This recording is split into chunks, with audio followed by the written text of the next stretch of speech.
In this video, I'm going to describe your family involvement events project. This will be your second group project. You will be with one or two other people.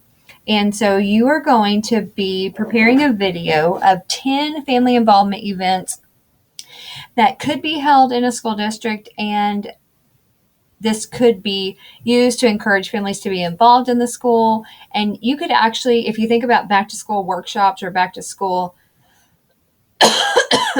excuse me, back to school week or open house, parents could actually, this could be a video that could be shared during that time, and parents could watch that and see what was coming up within the school year that they could be involved in. Okay, so you're going to sign up with a group, and if you notice, only one of the groups is going to have 3 members. Everything else is just going to be partners. So remember that. And then we're also going to put your link to your video on that spreadsheet. I'm not going to go back to it, but the reason I do that is because the day that we present, it's easier if we just have all of the links to the videos in one place. And so that'll be used so we can be extra, so it'd be helpful on that day. You're going to have a shared folder for all of your stuff. So any kind of documents or anything that you use, put it all in that shared folder so all of your members have access to it. And then you'll submit your folder link to that spreadsheet for me, and that helps me to know where they are. Let's see. Okay, so you are going to first brainstorm about 10 family involvement events. There are so many. If you Google family involvement events or any family activities at school or something like that, you're going to find so many different ones. So you can also find ideas from your own field experience, practicums you've been on in the past, maybe some of your family members who are teachers do some specific things. It can be school-wide, but it can also be something that you just do in your own classroom or you do in a grade level. There's all kinds of different things that you can use for your events. So you are going to do 2 different things with the event. You're going to have one document where you have the event and you explain some things about it. And the other thing you're going to do is the video that is going to be shared with the public, with parents and other teachers and stuff at the school. So think about it like that. The document is really for me to help grade it, and the video is for a more public showing.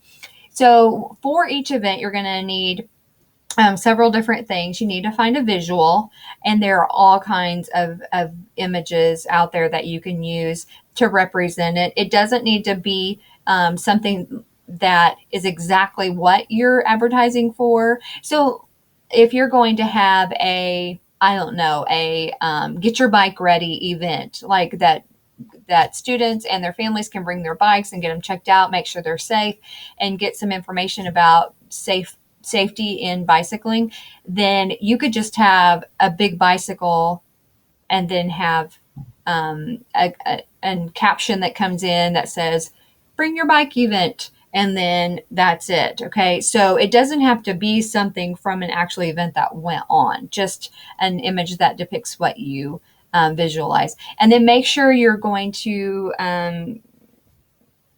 give credit for the image, so citation. So you'll do this on the document that is right here. So the event descriptions and resources. So I would really love it if you would do your document in the same order that you have your events on your video. So I can be watching your video and grading it at the same time.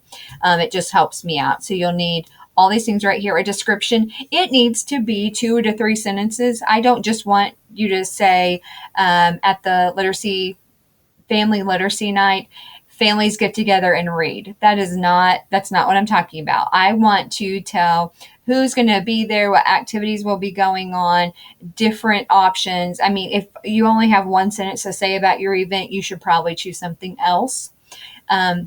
And then on the materials needed and how to obtain them, the reasoning behind this is because sometimes teachers or schools have these grandiose plans about these really neat ideas that they have for families to be involved, but then they have no clue where all the materials are going to come from, and they have to do a lot of like solicitation of donations and asking lots of different people, all of that. And that becomes really time consuming or expensive if you have to buy them. And so you really need to think about that. Some of the materials that you have, like for a family literacy night, it'll be you need to get books from the classroom libraries, you need to have comfortable seating, and you need to have, I don't know, tickets for each station or whatever you're going to do, and then tell where you're going to get those things. Some of them can come like buy stuff with funds from PTO or something like that, but not everything. So you need to be realistic here as well.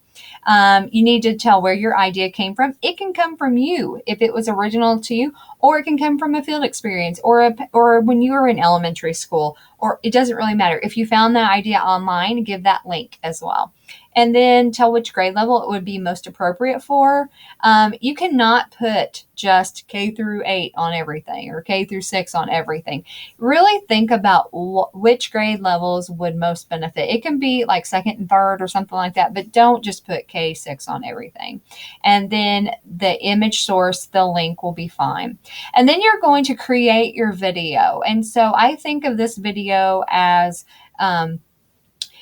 your event, a caption with your event. You can put the caption on the image that goes in there, or you can have it fly in kind of like Animoto. If you think about it like that, the caption's moving, the picture comes in, and you can make it really simple, or you can give some information, but think about that the video will be watched in passing. And so having a whole bunch of text on the video screen is not a good idea. And so think about it like this is just kind of to advertise the different events. Later on, you can give more information in a flyer home or on Seesaw or however you communicate with your families. And so this is just a quick thing to let them know.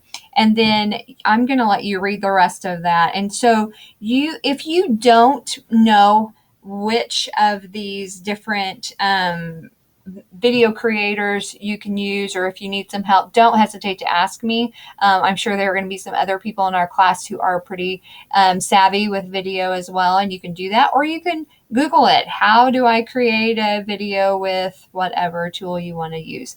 And so I think that is it. I will grade you as a group, and to make sure your scoring guide is in there. And on your scoring guide, make sure that you fill in the events, but nothing else, okay? Just these blue things. And the reason I do that is because it's just easier for me. So go back, and each group member on your presentation day will highlight 2 of their favorite events and actually talk about how they would be implemented in the school. All right, I think that's it. Let me know if you have any questions.